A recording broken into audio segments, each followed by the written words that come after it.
On this episode of the New Jersey Paranormal Project. Said that this building is sitting on a vortex. Feels like he wants to intimidate me. Mm-hmm. He wants to come over me. You almost step into another time period at some point in this. Because he walked past there and that sign moved, You saw the and then sign the door move, just and opened. I locked the door. I feel that there's many spirits here, but this one man in particular, he's not nice at all.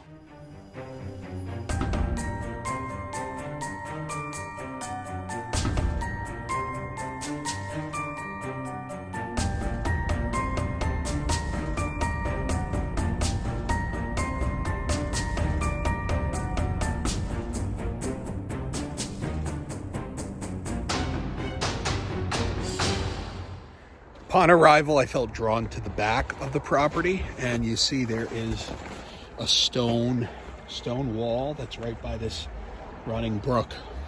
And it cuts along. Yeah. So it is some kind of foundation, I think. They had some kind of, maybe it was like an old shed kind of overlooking the creek or something.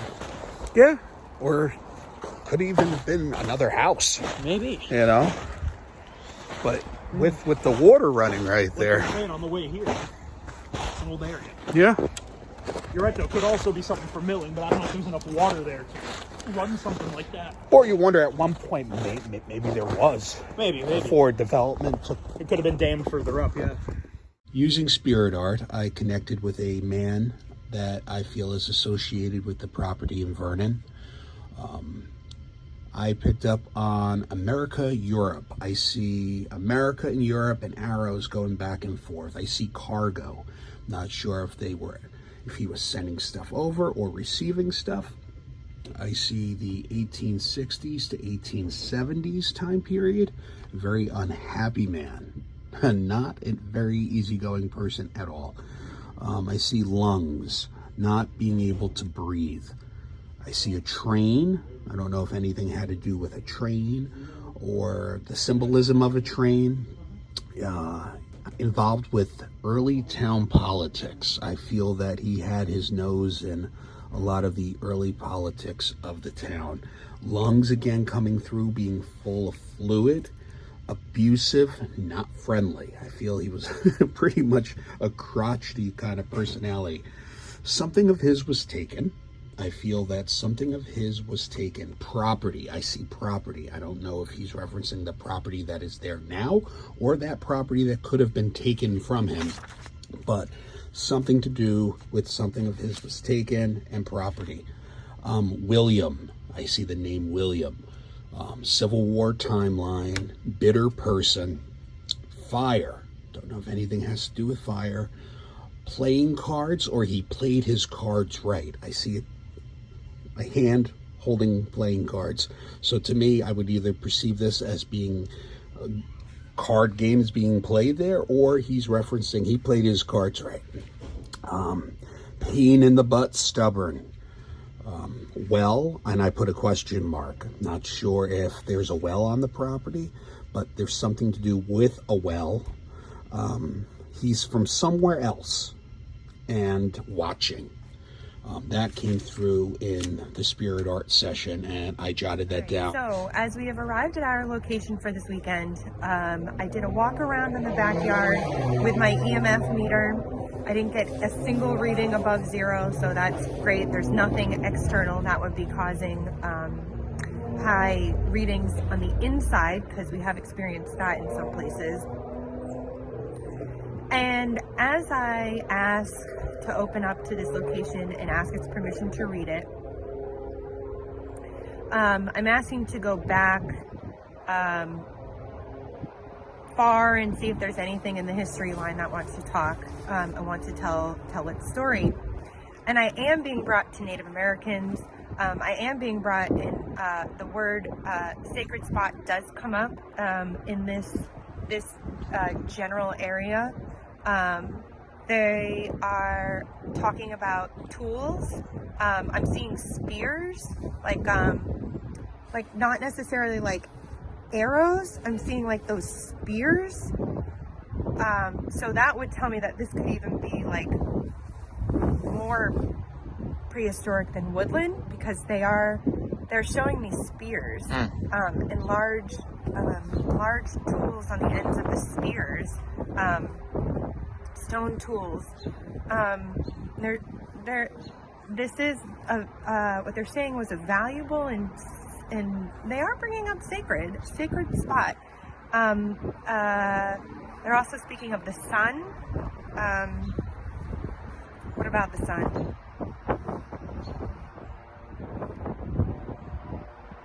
Morning sun.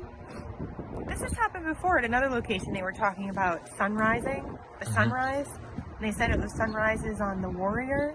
But this doesn't feel like it has to do with warrior. This doesn't feel like it has to do with like a warrior burial ground. It just feels like sunrises, and they might do like morning chants or something like that in the area. If you do look behind us, I mean, there is a very large ridge line, and they keep bringing my attention to the ridge on the left when I'm talking about the sun. I'm not sure which direction that faces. It might face east, and I guess that would make sense, but they are bringing my attention to that ridge line, the left part of the ridge line, and the sunrise and chanting. I see a lot of bands coming in and out of here, and they keep bringing up the spear.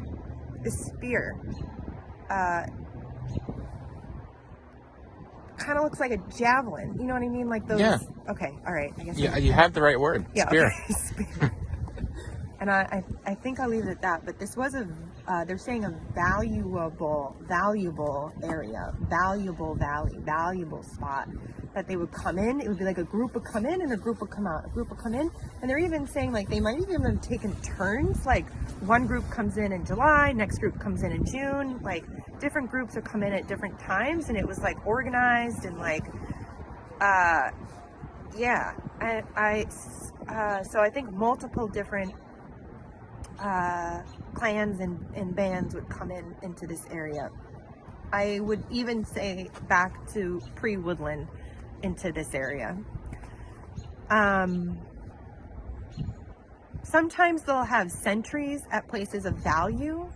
I don't feel a Native American presence, like an individual spirit here. I just feel like this whole area has value to them. And they keep saying value, so that's important. That's interesting.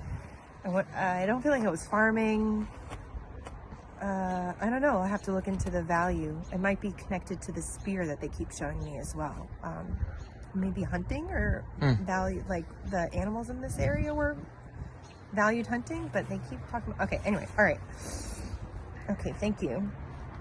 So let me see if there's anything else about this building that wants to be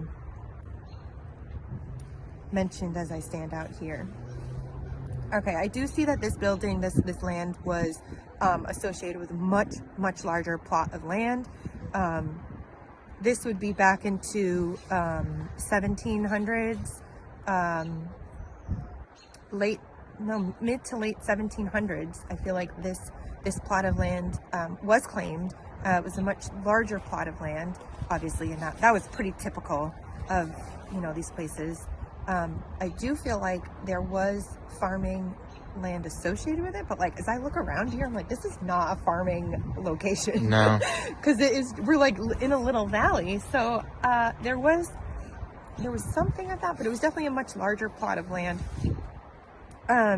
This building was definitely, I do feel like it was built before 1850. And if I even want to get more specific than that, I want to put it like 1820, 1830 as being designed. And they're also telling me about that building is there's something that's missing from this building that was, so I don't know if like the building, part of the building was removed at this point, but they're saying like it was almost like in halved. Anyway, okay, so I did connect into this location last night, and I did connect in with a man who said that he was a part of building this building. He, and I do feel him here as well. So this man, the most overwhelming things that I got from this man still get from him here is guilt, sadness, and shame.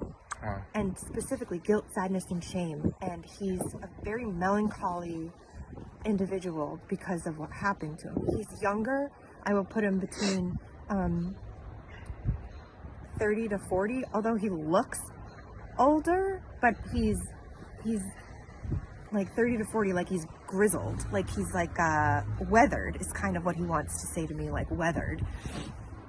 And he's also with this gentleman, he's talking about 2 children, and these 2 children, one's a boy, one's a girl, and 8 years old and 5 years old. And he's saying, I have to come back for my children. I have to come back for my children. I have to come back for my children. I can't leave my children. I have to come back for my children. And how it feels to me when I connect in with this gentleman is that he wasn't here when he passed, like he wasn't at home. You know, back then a lot of these individuals pass away at home from illness or injury, even that young. And he's saying he wasn't at home, and all he could think about, like when this was happening to him, was I have to get back home. I have to get back home. And it was like this urgent, so it was this urgent need to get back home, which makes me feel like he was aware he was dying, like aware that like I don't feel like it was a quick, something happened to him. Something happened to him. And I don't think this was like a very quick passing. Like I think he had enough time to think and will himself to come back here. Yeah, that's what that feels like. And he's saying like, I don't want to leave. I don't want to leave. I don't want to leave my children. I want to come back to my children. So. And it's interesting because I do feel like the children, and I don't usually pick up children, but I do feel like there is like mischievous children energy here. And they like do things, like mischievous things, because they don't want to leave either. Like the 3 of them don't want to leave. They don't want to leave. That's just what they're saying, is like, we don't want to leave. Yeah. They're happy. Yeah, they're well. Here, happy well, here. The father is guilty and shamed and melancholy, but I'm talking about the kids are happy here. Yeah. The kids feel joyous, playful. Things they might do. I hear them making noises, like how they just showed that to me. Is they like kicking cans is kind of like what they're saying. Like, oh, we kick cans and the wall, or like they kick the wall, or they might hear them playing or whispering. So this man who I said built the place, he feels like he passed like 1830s, 1820s.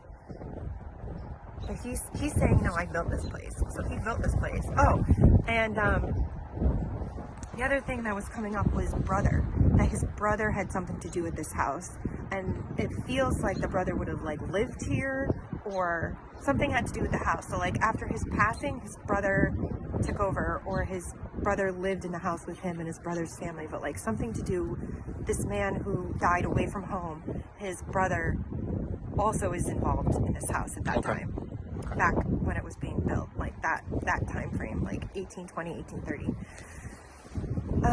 Okay. There is another man that I feel here, and he wants to intimidate me. I'm just gonna say that. He wants to intimidate me. He's on my right. He wants to intimidate me. He wants to be a little bossy. And he feels more recent to me. Taller, kind of like a bigger guy.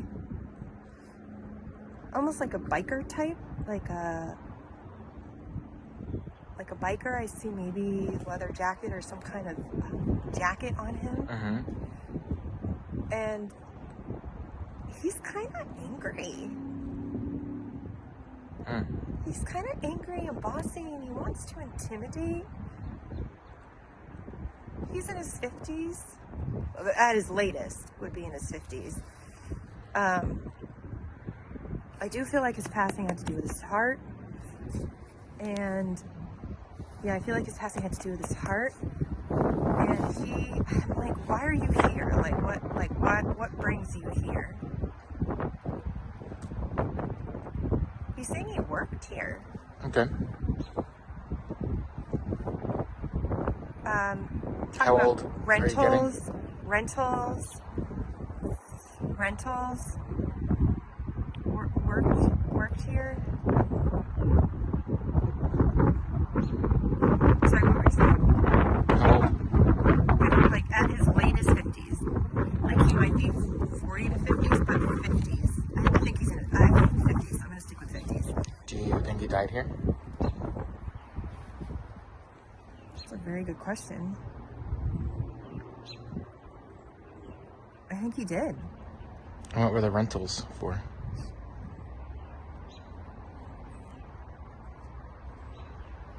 Living and working.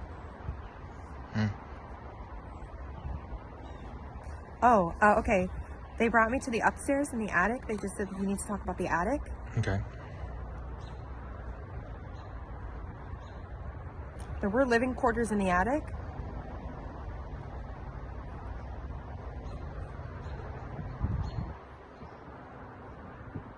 And I see this man.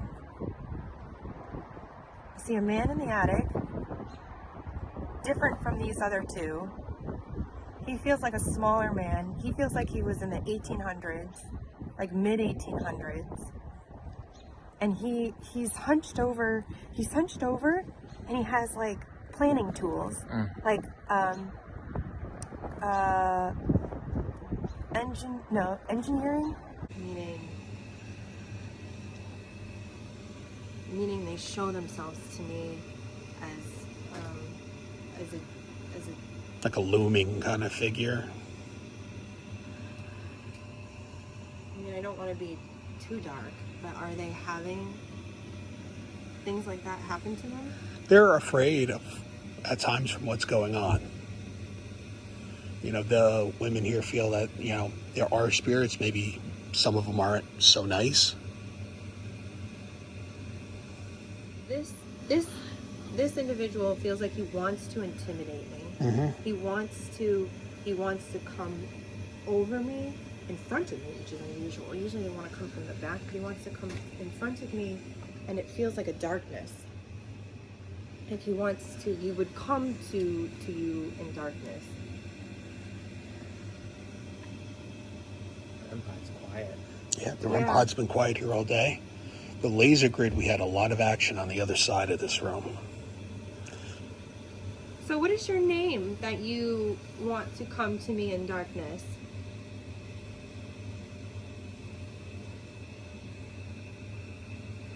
Did you live here?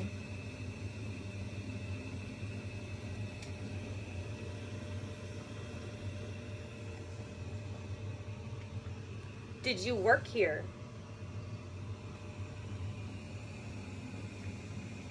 He specifically targets women.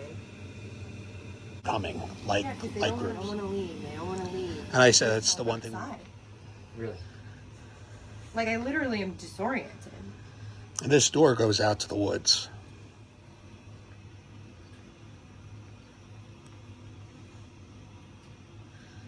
Oh. They bring my attention to the ground here. There's an individual down here. Can you go to the REM pod there? That red light. You can see it. That red light. And if you get close to it, then we know you're here. What do I need to know about this floor? I'm feeling disoriented. Holy shit. You'll feel it as you go up to higher floors. It's Or it's got almost the biggest like chills. It's almost like how it feels when you put 3D glasses on without looking at a 3D screen. Yeah. Like things are just like I can't, like depth perception is weird, time is weird. So what do I need to know about this floor? What's underneath this floor? On the next episode of the New Jersey Paranormal Project. There's a place you can pick up on feeling of energy. Are you able to see us? If you're able to see us, can you touch that key? Marianne, look at the key.